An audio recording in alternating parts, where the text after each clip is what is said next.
Have you ever met a stranger who felt eerily familiar, or walked into a place you've never been, only to know exactly what comes next? These moments are not accidents. They are echoes from a deeper stream of memory, one that flows far beyond this single lifetime. Reincarnation is often brushed aside as folklore or philosophy, a belief for mystics, a curiosity for the spiritual. But what if it is not a belief at all? What if reincarnation is a law, an ancient mechanism embedded into the architecture of reality itself? Across countless civilizations, from the Himalayan peaks of ancient India to the tombs of the Egyptian priesthood, from the whispered traditions of the Druids to the sacred chants of the Tibetan lamas, one principle repeats like a cosmic drumbeat. The soul does not die. It returns, again and again. But why? Why would a soul choose to return to a world filled with struggle, pain, and illusion?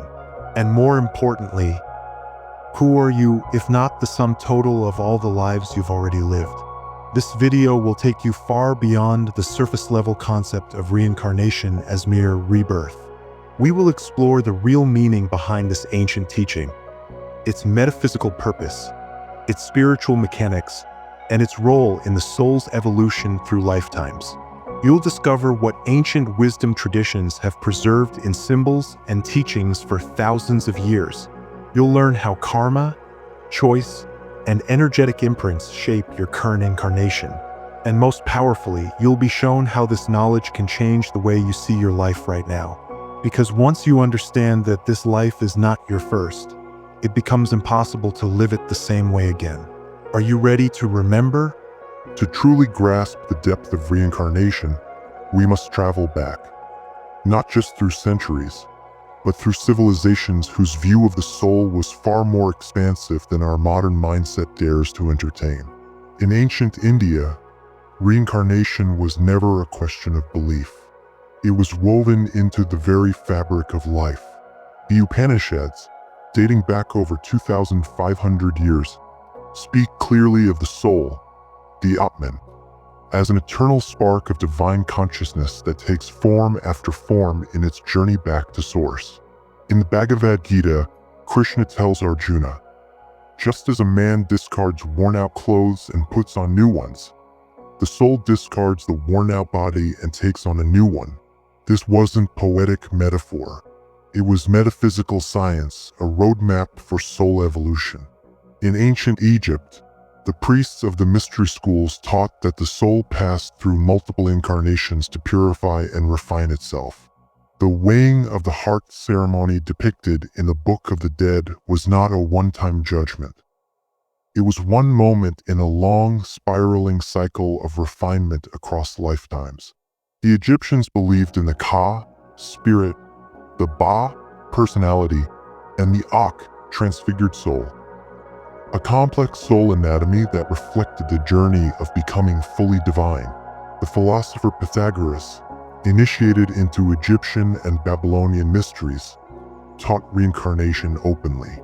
He claimed to remember past lives, including one as a warrior in the Trojan War. For Pythagoras, the transmigration of the soul wasn't superstition. It was a mathematical certainty, bound to the harmony of cosmic laws. Centuries later, Plato echoed the same in his dialogues. In the myth of air, he described souls choosing their next life based on the karma of their previous one. The soul, according to Plato, undergoes cycles of purification and learning until it no longer needs to return. Even early Christianity, before the councils of Nicaea, contained whispers of reincarnation. The early church father Origen of Alexandria spoke of the soul's pre-existence and its return to earth for the purpose of growth and purification. But such ideas were declared heretical, not because they were false, but because they made the soul sovereign, accountable to itself rather than to dogma. In the East, these teachings were preserved.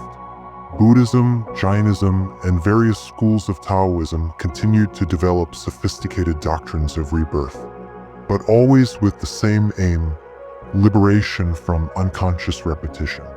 Liberation from samsara, the cycle of birth, death, and rebirth. In esoteric traditions, Hermeticism, Gnosticism, Rosicrucianism, the journey of the soul through lifetimes is seen not as punishment, but as a divine process of alchemy. Each life is a crucible, refining the base metal of the ego into the gold of awakened consciousness. So why is this perspective hidden in modern times? Because to awaken to your reincarnational self is to remember that you are the architect of your destiny, that your choices echo beyond a single life, that every injustice, every heartbreak, every triumph has a purpose more vast than memory can reach. To believe in reincarnation is not just to accept that life continues.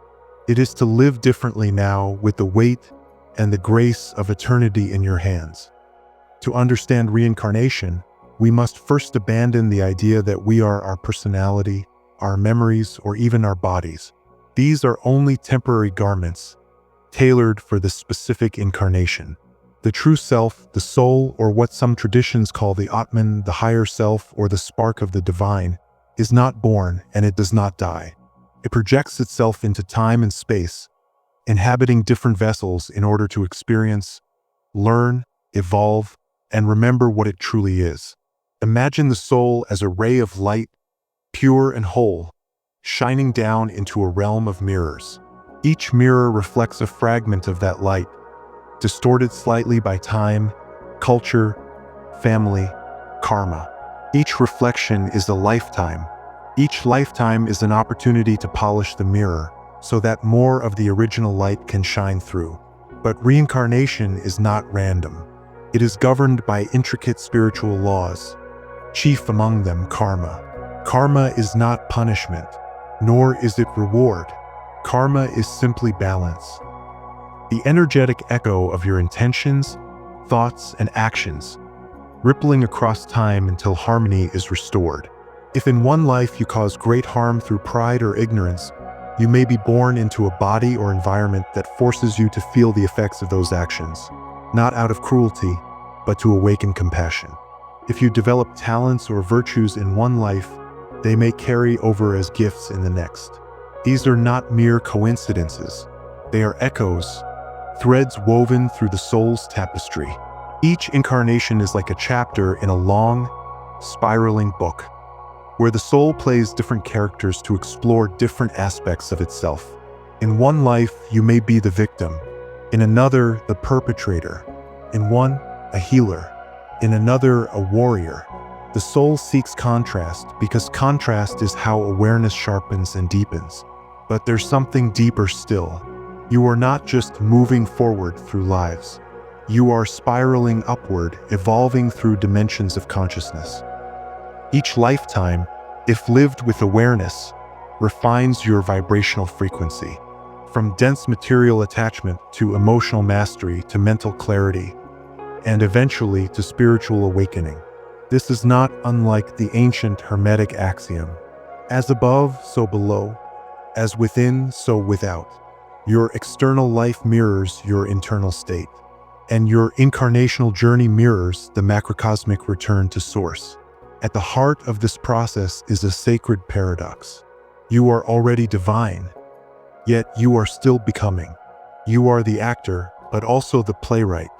You are asleep in the dream, but also the one trying to wake up. Reincarnation, in this light, is not just rebirth. It is the slow, sacred unveiling of your own divinity through the school of time. Each life is a classroom, each encounter a lesson, each challenge a mirror, and every time you return, you do so by choice, driven by the soul's burning desire to know itself completely. If the soul evolves through lifetimes, one might wonder, why don't we remember our past lives? The answer is as mystical as it is practical. Before each incarnation, the soul undergoes what many traditions refer to as the veil of forgetting. This veil is not a flaw in the design, it is a feature. Forgetting is what allows us to fully immerse in the human experience. It gives us the freedom to choose love, courage, and truth, not because we remember the cosmic consequences, but because we feel they are right in the moment. Imagine playing a game in which you already know every outcome. There would be no challenge, no growth, no risk. The forgetting is the soul's way of immersing itself in the illusion, so that the awakening can be real and earned. But the memories aren't truly gone. They are simply hidden in the deeper layers of consciousness, what psychology calls the subconscious, and mystics call the Akashic memory. They emerge in dreams, in phobias, in inexplicable attractions and aversions. The child who speaks fluent Sanskrit without ever hearing it. The woman who fears drowning despite never going near the sea. The instant recognition between two strangers who feel like long-lost kin.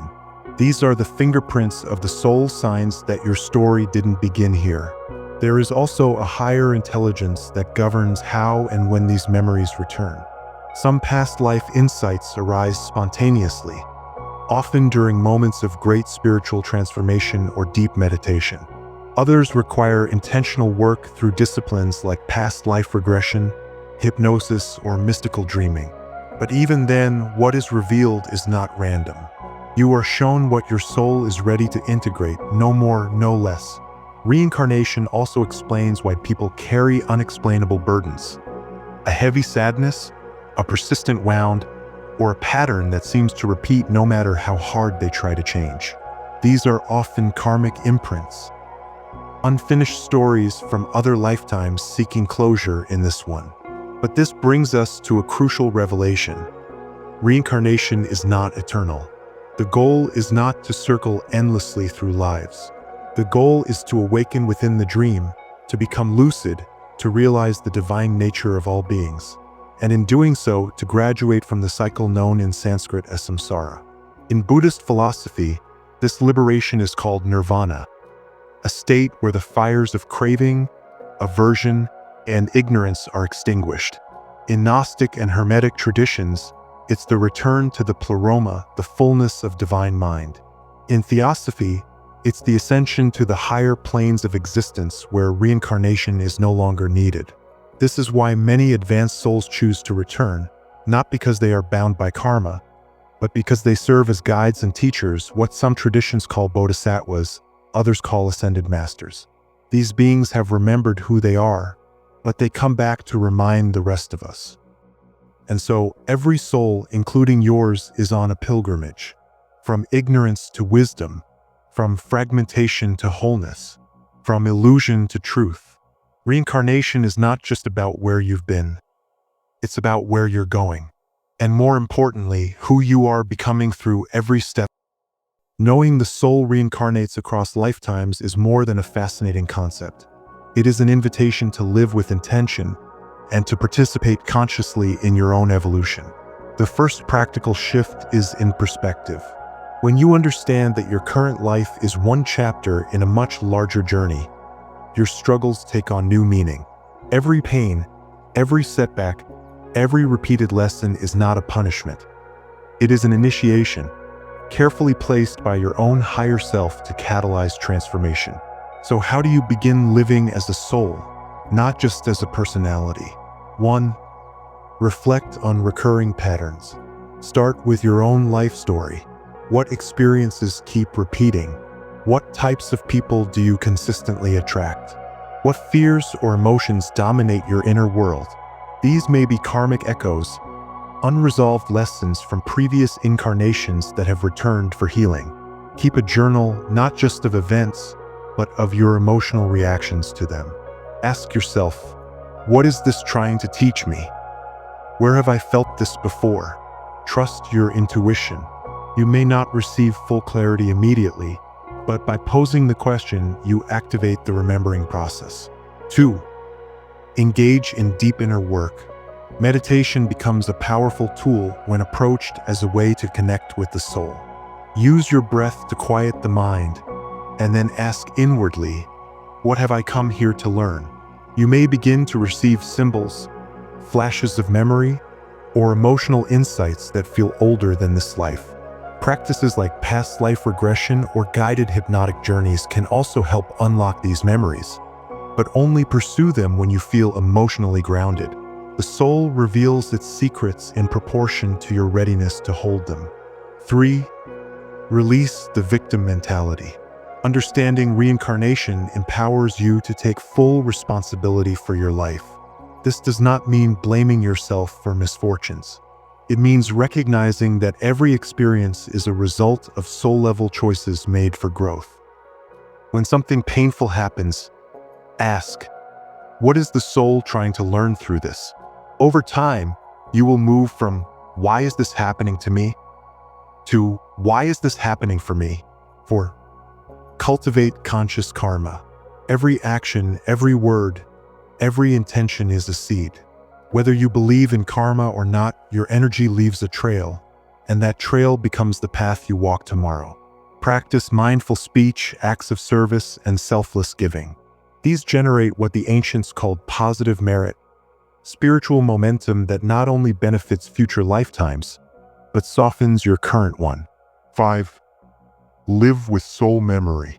Even if you don't consciously remember past lives, you can begin to embody their wisdom. When faced with a moral choice, ask, what would the most evolved version of me do right now? That version exists. You've been them before, or you are becoming them now. You can also connect with your soul's wisdom through symbolic dreams, synchronicities, and spiritual study. Read texts that stir something ancient in you. Visit places that feel strangely familiar. Surround yourself with art, music, or practices that seem to wake something up. These are all keys unlocking the hidden library within you. Ultimately, reincarnation invites you to live not as a random event in time, but as a deliberate expression of eternity. When you begin to see your life as a sacred assignment, chosen before birth and designed for your growth, you'll treat your experiences, your relationships, and your time here on earth with far more reverence. Because nothing is wasted. Not your wounds, not your joys, not your mistakes. Everything is recorded, remembered, and redeemed on the level of the soul. The idea of reincarnation is not merely a mystical curiosity. It is a profound key that unlocks the hidden logic behind our lives. When we embrace the soul's journey through lifetimes, the chaos begins to align. Random suffering becomes sacred teaching. Difficult relationships become karmic contracts. And the present moment becomes a crossroads, where the past converges with infinite futures. Reincarnation reveals that you are not just a product of your childhood or your genetics. You are a soul, a traveler, an architect, an eternal student, moving through bodies, names, and stories in search of one thing: remembrance. To remember who you really are, to remember what you already know, to remember what you came here to do. The life you're living now is not an accident. It was chosen, designed, agreed upon, and within it lies every clue you need to grow, awaken, and prepare for what comes next. So live with awareness, speak with intention, choose with the wisdom of one who knows this moment echoes beyond the veil. Because once you understand reincarnation, death loses its grip, and life takes on a sacred weight. Not the weight of fear, but the weight of purpose. You are not here for the first time. You will not be here for the last. But you are here now, and that means something. Sparkles, if this message resonated with you, reflect on your own soul's journey. What might you still be learning or remembering? Share your thoughts below, and if you feel called, pass this video on to someone ready to awaken. Sparkle.